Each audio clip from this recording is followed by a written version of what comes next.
আমরা এখন আছি পোখরা বাস স্ট্যান্ডে। আর এখান থেকে আমরা আগামীকালকে আমরা এখান থেকে চলে যাব মুক্তিনাথ।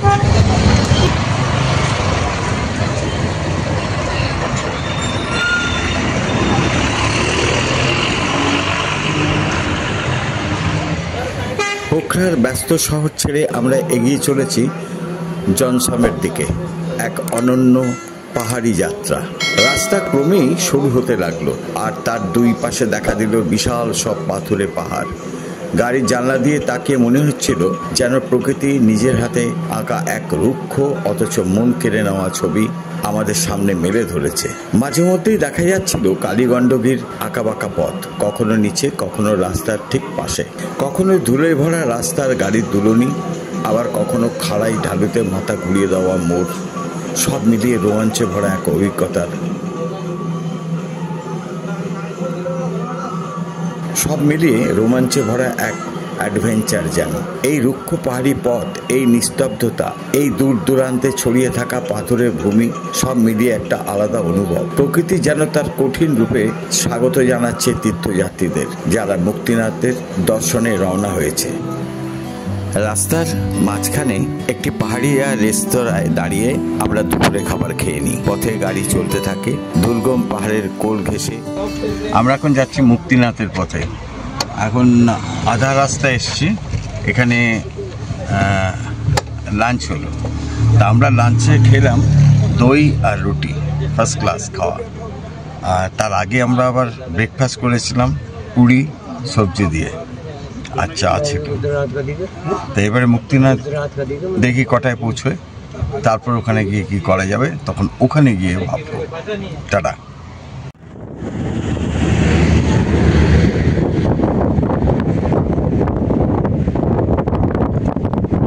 দিনের শেষে এসে পৌঁছই জনসমে। এখানেই আমাদের রাত্রের বিশ্রাম।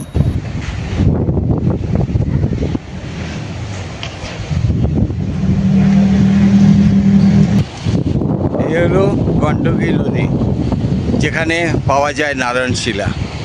আর আমরা সেই গণ্ডকী নদীর ওপর দিয়ে এই কাঠের ঝুলন্ত সেতু, এটা পেরিয়ে আমরা যে হোটেলে রয়েছি এই জনসমে, সেখানে এখন আমরা যাব। আর আজকে রাত্রে খাবার জোগাড় করছিলাম আমরা। রাত্রে বেশ ভালো খাবারই জোগাড় হয়েছে। দুটো ডিম জোগাড় হয়েছে, প্লাস সাথে পাউরুটি স্যান্ডউইচ করে খাওয়া যাবে। দুটো আলুও জোগাড় করা হয়েছে, প্লাস পেঁয়াজ টমেটো আছে, আরামসে খাওয়া যাবে। Thank you. আমি এখন গণ্ডকী নদীর পাড় দিয়ে হাঁটছি, বেশ ভালো লাগছে। প্রচণ্ড হাওয়া এখানে, মনে হয় যেন সমুদ্রের পাড়ে দাঁড়িয়ে আছি। প্রচণ্ড হাওয়া, আর এত হাওয়ার প্রেশার, এত স্পিড যে ছেড়ে নিয়ে যায়। যাই হোক, আমি আপনাদের একটা জিনিস দেখাবো। কাল ভোরবেলা আমরা যেখান দিয়ে যাব সেটা হচ্ছে এই গণ্ডকী নদীর ওপর দিয়ে যেতে হবে আমাদের। হাওয়ার কি প্রেশার নিশ্চয়ই আপনারা অনুধাবন করতে পারছেন। এই হলো গণ্ডকী নদী। আর ওই নদীর পাশ দিয়ে দেখুন বিশাল মাঠের মতন রয়েছে। ওই যে মাঠের মতন রয়েছে, এই নদীর পাশে ওপর দিয়ে, ওই মাঠের ওপর দিয়ে আমাদের ওই সুদূর ওই যে পাহাড় দেখছেন, ওই পাহাড়ের ওপর দিয়ে আমাদের কালকে যেতে হবে মুক্তিনাথ। আমার পেছনে এই যে এটা দেখতে পাচ্ছেন পিলারটা, আর এই যে ব্রিজটা আপনারা দেখতে পাচ্ছেন, এই ব্রিজটা কিন্তু ভারত নেপাল ভ্রাতৃত্ববোধের এই ব্রিজ তৈরি হয়েছে। এই ব্রিজটা পুরো ভারত বানিয়ে দিয়েছে। 2017-তে এটা তৈরি হয়।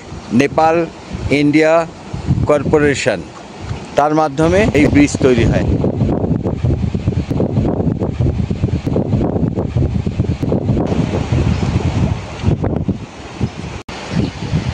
আমরা যে হোটেলটা আছি সেটা হচ্ছে, এখান থেকে দেখা যাচ্ছে এই হোটেলটা।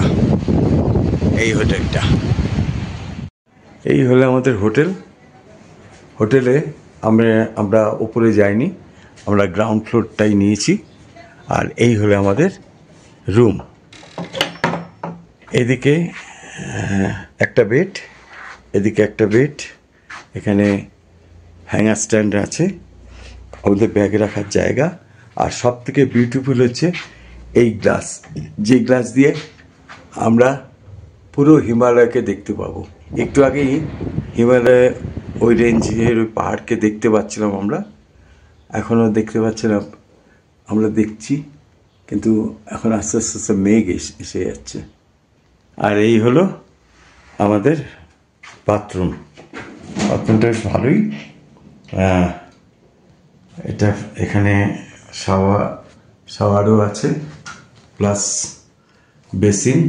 কিন্তু মুশকিল হলো গিজার নেই, এখানে ঠান্ডা জলেরই সাপ্লাই, গরম জলটা দেয়। যাই হোক, আর রাত্রির খাবার এই যে আমরা বানাচ্ছি, এখানে ডিম, আলু, আর এখানে আছে পেঁয়াজ, টমেটো। এই হলো পাউরুটি। এই পাউরুটিটার দাম কত আপনারা আইডিয়া করতে পারেন? এই পাউরুটিটার দাম হচ্ছে 150 টাকা, নেপালি টাকা 150 টাকা। 150 টাকা হচ্ছে পাউরুটি। 2টো ডিম 50 টাকা। আর পেঁয়াজ তো আগে কিনেছিলাম, সেই পেঁয়াজ রয়েছে। আর আলু দুটো ওই রুটির সাথেই ফ্রি নিয়ে এসেছি। এবার তৈরি হচ্ছে। আমরা এখানে খাওয়ার জন্য গেছিলাম, যে রুটি হচ্ছে 4টে রুটি দেবে বলেছে, আর সবজি দেবে, আচার দেবে, একটা পাঁপড় ভাজা দেবে। দাম হচ্ছে 400 টাকা। এটা নাকি থালি। তো 400 টাকাতে আমরা দুজন খেলে পর 800 টাকা লাগবে। তার থেকে আমরা খাবার কিনে নিয়ে এসে আমরা তৈরি করব। আমাদের কস্টিং পড়ছে, আগেই বললাম, রুটি হলো 150 টাকা, ডিম হচ্ছে 2টো 50 টাকা, আলু হচ্ছে ফ্রি। আর তা আমার কাছে জিনিসপত্র আছে, সেই জিনিসপত্র দিয়ে তৈরি করব। তা কত টাকা হলো? 200 টাকায়। 200 টাকায় আমাদের দুজনের রাত্রে খাওয়া কমপ্লিট হয়ে যাবে। দারুণ খাবো। আবার রুটি তো অনেকগুলো আছে, তো অতগুলো রুটি তো আমরা দুজন মিলে খেতে পারবো না। অর্ধেক রুটি হয়তো থাকবে, কালকে সকালবেলা কফি দিয়ে খাবো। তা আজকের মতন টাটা, বাই বাই। শীতের কামড় আর পাহাড়ির নিস্তব্ধতায় রাত কেটে যায়। Good morning. সকালে হোটেলের জানলা দিয়ে দেখছি আমরা বড় পাহাড়, বরফ বিস্তৃত পাহাড়।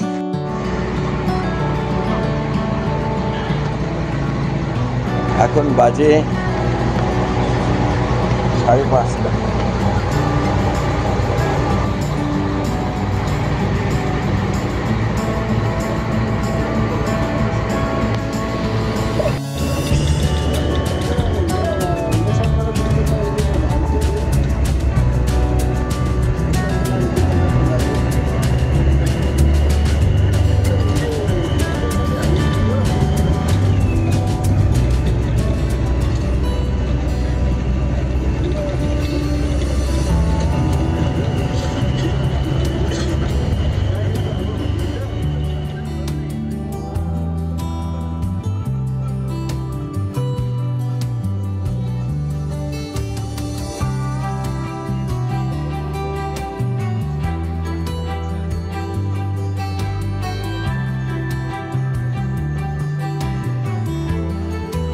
পরদিন ভোরে আমরা রওনা হই। এবার আমাদের পথ কালীগণ্ডকী নদীর পাড় ধরে।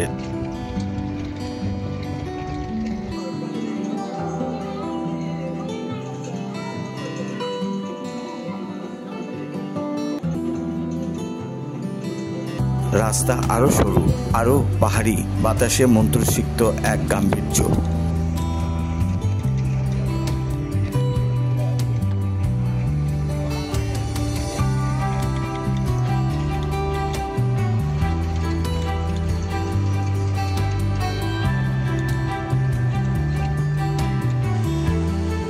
পথ চলতে হতে আমরা পৌঁছে যাই কালীগণ্ডকী নদীর তীরে। এখানেই পাওয়া যায় মহাপবিত্র শালগ্রাম শিলা, বিষ্ণুর প্রতীক, যা হিন্দু ধর্মের অত্যন্ত পূজনীয়।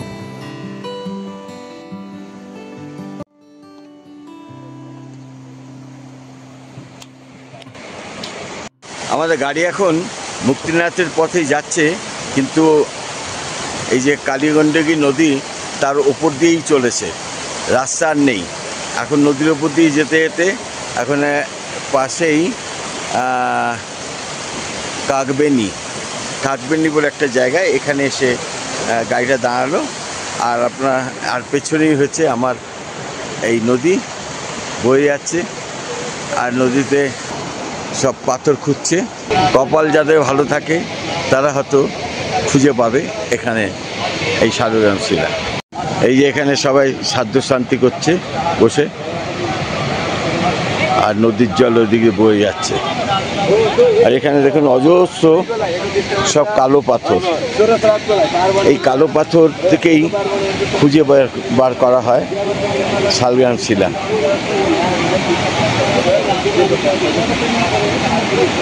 কারণ এখানে অত সহজে আমি যেভাবে বলছি সেভাবে কিন্তু শালগ্রাম শিলা পাওয়া যায় না।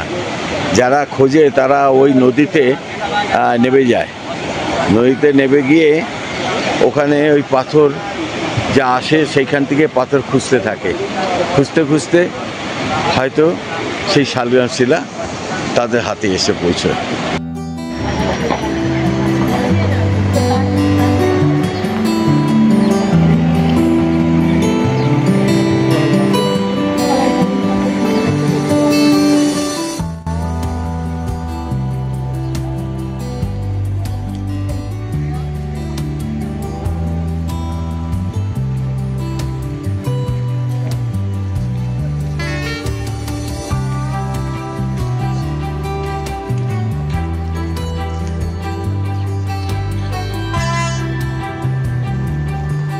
একটু সময় কাটিয়ে নদীর পবিত্রতা অনুভব করে আবার যাত্রা শুরু করি।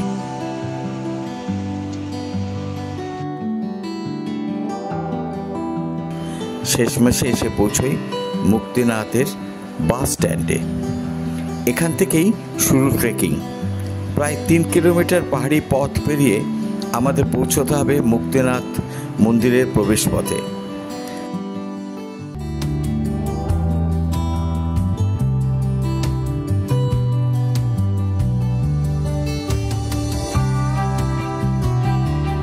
রাস্তা কখনো সোজা কখনো খাড়া, কিন্তু প্রকৃতি যেন প্রতিটি পদক্ষেপে আশীর্বাদ করে। ওই দূরে যে পাহাড়টা দেখা যাচ্ছে ওইখানে আমাদের গাড়ি দাঁড়িয়েছে। তারপরে পদব্রজে হাঁটতে হাঁটতে হাঁটতে হাঁটতে উঁচু নিচু খাড়াই ভাঙতে ভাঙতে আমরা শেষ পর্যন্ত এখানে এসে হাজির হলাম।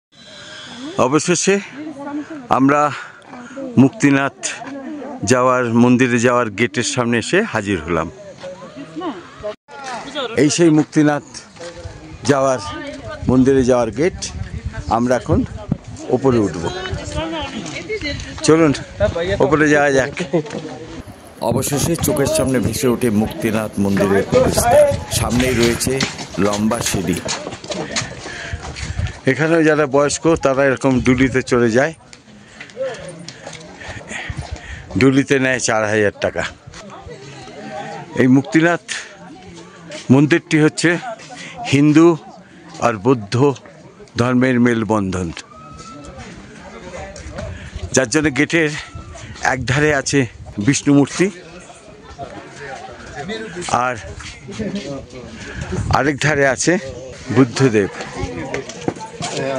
এখন আমাদের এই সিঁড়ি ভেঙে উঠতে হবে। কতগুলো সিঁড়ি আছে গুনো তো। ক্লান্তি ভুলে উঠতে থাকি আমরা। অনেকে এখানে এরকম পাথর দিয়ে এরকম সাজিয়ে রেখে দিয়ে গেছে। চলো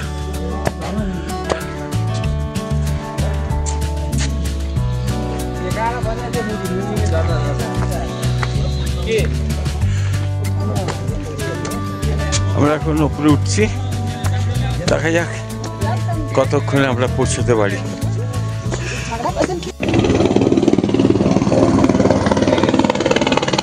এই হচ্ছে হেলিপ্যাড।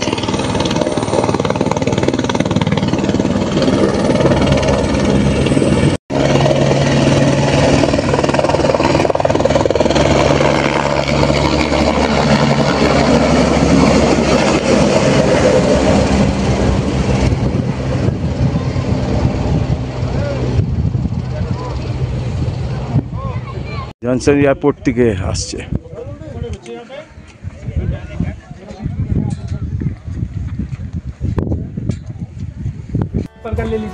আমরা প্রায় 2000 স্টেপ উপরে উঠে এসেছি, আর এই বাকি এইটুকু। দেখা যাক কতক্ষণ লাগে। অবশেষে আমরা মুক্তিনাথের দরজা এসে পৌঁছলাম। এখানে যে দরজাটি আছে সেটি হলো, এই যে দরজাটি আছে এটা হচ্ছে বুদ্ধিস্টের দরজা। এখানে আছে গুণ্যমান মন্ত্র, সিধা সিধা, হ্যাঁ। ঢুকেই বাঁদিকে আরেকটি বড় একটা ওই গুণ্যমান ওটা রয়েছে, আর এদিকে আছে পূজার ডালি দোকান।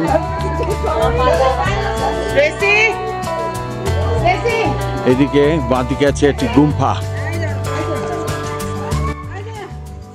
মুক্তিনাথ মন্দির নেপালের মুক্তিনাথ উপত্যকায় অবস্থিত, যা হিমালয়ের অন্নপূর্ণা পর্বতমালার অংশ। এই স্থানটি সমুদ্র পৃষ্ঠ থেকে প্রায় 12,172 ফুট উচ্চতায় অবস্থিত। এটি হিন্দু ও বৌদ্ধ ধর্মাবলম্বীদের জন্য অত্যন্ত পবিত্র তীর্থস্থান এবং এখানকার ঠান্ডা আবহাওয়া ও পাহাড়ি পরিবেশ একে আরো মনোমুগ্ধকর করে তোলে।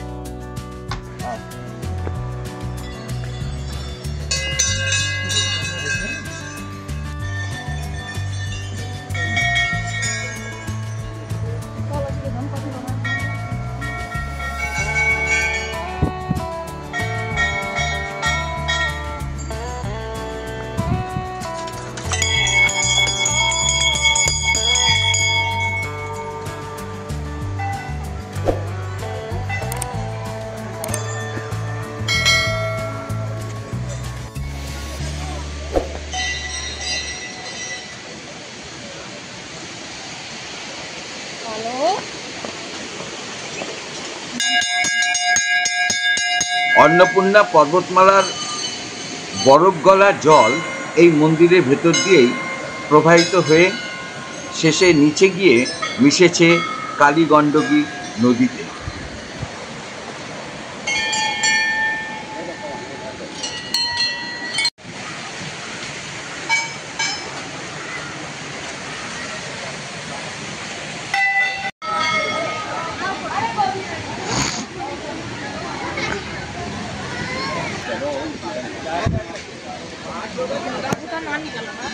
এই যে মন্দির। অবশেষে আমরা মুক্তিনাথ মন্দিরে চলে এসেছি।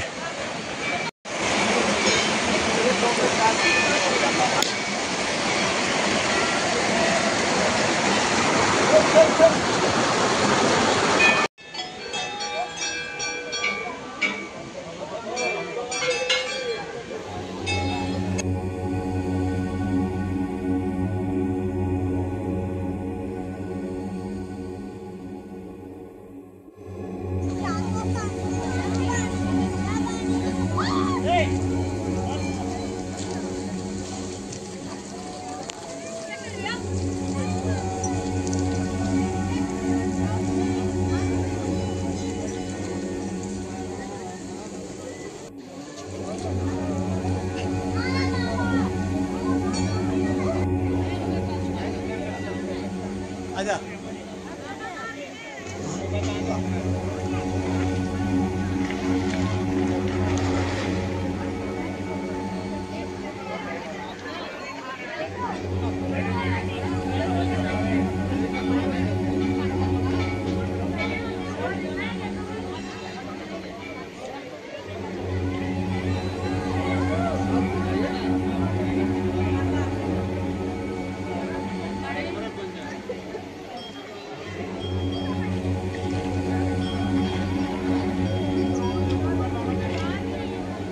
हरिओम तत्सत् हरिओम तत्सत् ओम भूर्भुवः स्वः तत्सवितो वरुणं भर्गो देवस्य महि ज्ञानात् प्रचोदयात्। ओम এ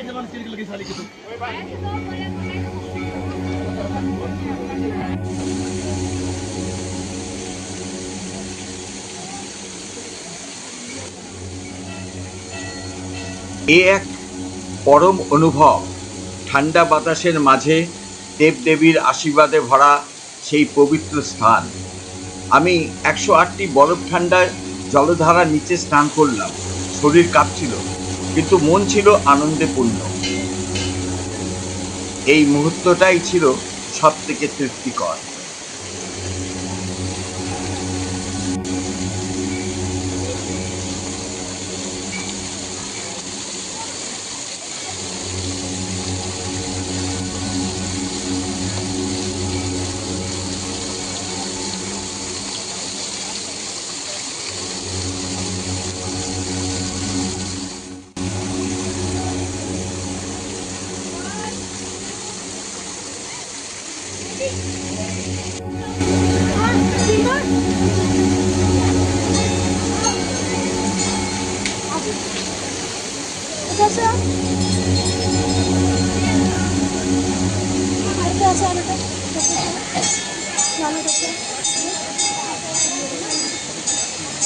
ধারা জলে দিয়ে আমরা স্নান করলাম। আমি দুটো পুণ্যি পুকুর আছে, সেখানেও জল ছুঁয়েছি।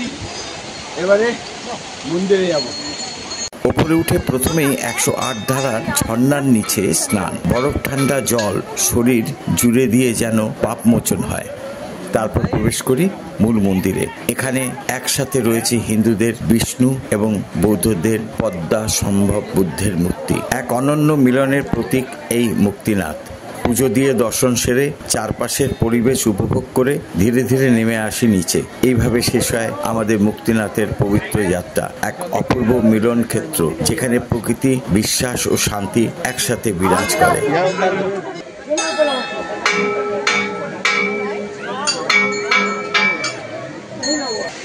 আমি এখন মুক্তিনাথের মন্দিরের সামনে দাঁড়িয়ে আছি।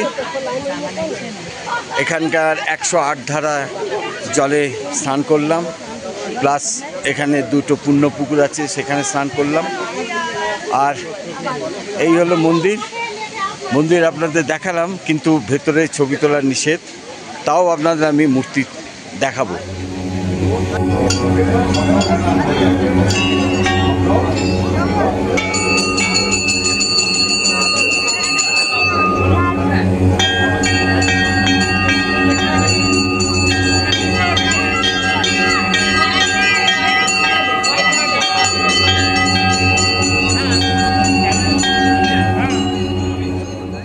এটা শুধু ভ্রমণ নয়, এ এক আধ্যাত্মিক যাত্রা।